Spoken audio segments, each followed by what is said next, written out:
ಹಾಂ 517.23 ಇಂತೊಂದು ಗುಣಾಕಾರ ಮಾಡ್ರಿ. ಯಾಕಂತಂದ್ರೆ ನಿಮಗೆ ವಿಡಿಯೋ ಭಾಳ ಗಣಿತ ಅದೊಂದು ವಿಡಿಯೋ ದೊಡ್ಡ ಆಗ್ತಾವೆ, ನಿಮಗೆ ತೊಂದರೆ ಆಗ್ತದೆ ಮಾಡೋದಾದ್ರಿಂದ ವಿಡಿಯೋ ನೋಡಿ. ಎಲ್ಲರೂ ಬೋರ್ಡ್ ಕಡೆ ನೋಡ್ರಿ ಹೆಂಗೆ ನಾವು ಗುಣಾಕಾರ ಮಾಡ್ಬೇಕು ನೋಡಿ. ಈಗ ನೀವು ಸಂಕಲನ ಕಲ್ತಿರಿ, ವ್ಯವಕಲನ ಕಲ್ತೀರಿ, ಈಗ ಗುಣಾಕಾರ ಕಲಿಸ್ಲಿಕ್ಕಂಥದ್ದು ನೋಡ್ರಿ.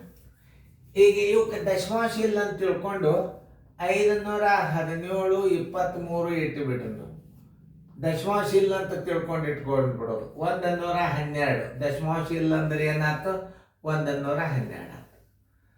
ದಶಮಾಂಶ ತೆಗೆದಾಗ ಏನಾಗ್ತದೆ, 5 1 7 2 3 ಇಟ್ಕೋರಿ. ಆಮೇಲೆ ನೀವು ಇದನ್ನು ದಶಮಾಂಶ ತೆಗೆದ್ರೆ 112 ಆಯ್ತು.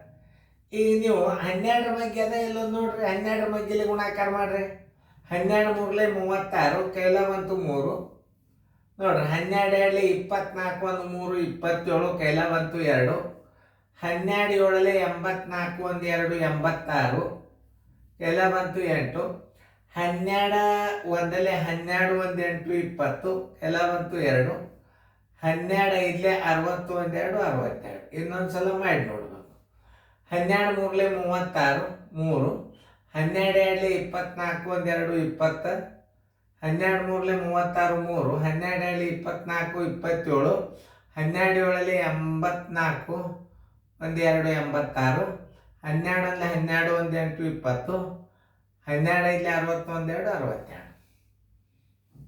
ನೀವು 2 ಸ್ಥಾನ ಗುಣಾಕಾರ ಮಾಡಿರಿ.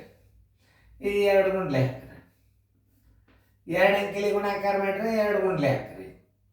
ಈಗ ನೋಡಿ 3 ಆಮೇಲೆ 2 7 1 5 ನೋಡ್ರಿ. ನಾ ಹೆಂಗೆ ಮಾಡ್ತೀನಿ ಮೊದಲು ನೋಡ್ಕೊರಿ.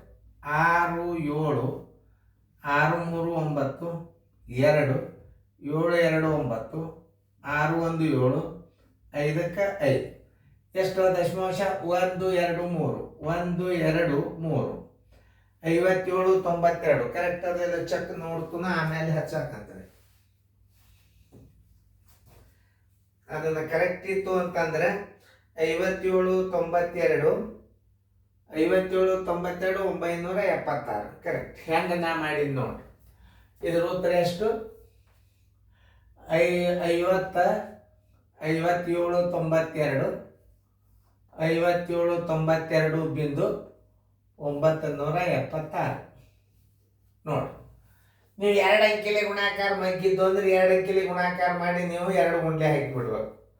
ಅಂದ್ರೆ ಭಾಳ ಈಸಿ ಆಗಿಬಿಡ್ತು. ಒಂದದ ಒಂದರಲ್ಲೇ ಇಟ್ಟು ಬಿಡ್ರಿ. ಈಗ ನೋಡಿ ದಶಮಾಂಶ ತೆಗೀರಿ. 16 0 1 ಗುಂಡ್ಲೆ 143 ನೋಡ್ರಿ. ದಶಮಾಂಶ ತೆಗೆದು 3 1 3 3 ಪೂಜಿ ಪೂಜಿ.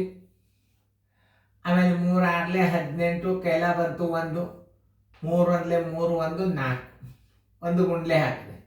14 1 14 2 ಅಂಕಿಲೆ ಮಗ್ಗ್ಯದ 14 1 14 14 6 84 ಕೈಲ ಬಂತು 8 14 1 14 1 8 22 ನೋಡೋದು.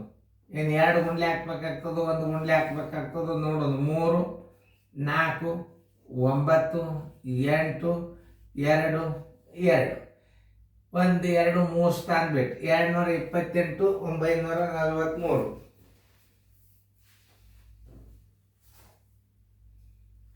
228 943 ಉತ್ತರ ಕರೆಕ್ಟ್. ನೋಡಿ ಇಲ್ಲಿ ಬರೋಬ್ಬರಿ ಹಾಕ್ರಿ.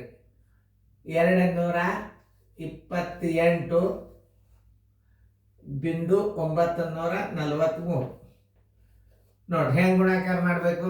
ಇಲ್ಲಿ 3 ಒಂದ್ಸಲ ಮಾಡಿದ್ರಿ. 3 1 3 3 ಪೂಜಿ ಪೂಜಿ 16 3 48. ಆಮೇಲೆ ನೀವು ಒಮ್ಮೆ 14 ಬಗ್ಗೆ 1 ಗುಂಡ್ಲೆ ಹಾಕ್ರಿ ನಡೀತು. ಒಂದೇ ಗುಂಡ್ಲೆ 2 ಗುಂಡ್ಲೆ ಬೇಡ. ಒಮ್ಮೆ ನೀವು 14 ಮಾಡ್ತೀರಿ. 14 1 14 0 ಬಂದದ 14 14 6 84 8 14 1 14 1 8 22 ಎಲ್ಲದನ್ನು ಕೂಡಿಸಿ ನೀವು ಕರೆಕ್ಟಾಗಿಟ್ಟು 1 2 3 ಸ್ಥಾನ ದಶಮಾಂಶ ಇಟ್ಬಿಟ್ರೆ ಮುಗಿತು. ನೋಡಿ ಇಂಥ ಗುಣಾಕಾರಗಳನ್ನು ಮಾಡೋದು ಕಲ್ತಿರಿ ಅಂತಾರೆ. ಮುಂದೆ ನಿಮ್ಮ ದೊಡ್ಡ ದೊಡ್ಡ ಸರಳೀಕರಣದೊಳಗೆ ಇಂಥ ಗಣಿತಗಳು ಬರ್ತಾವೆ. ನಾನು ನಿಮಗೆ ಮತ್ತೆ ಸೀರಿಯಲ್ದೊಳಗೆ ಬರ್ತಾವೆ. CBSE ಸೀರಿಯಲ್ದಾಗ ನೋಡ್ರಿ ಎಲ್ಲ ಚಂದಂಗೆ ಗುಣಾಕಾರಗಳನ್ನ ಸರಿಯಾಗಿ ನೋಡಿಕೊಂಡು ಪೇರ್ದಾಗ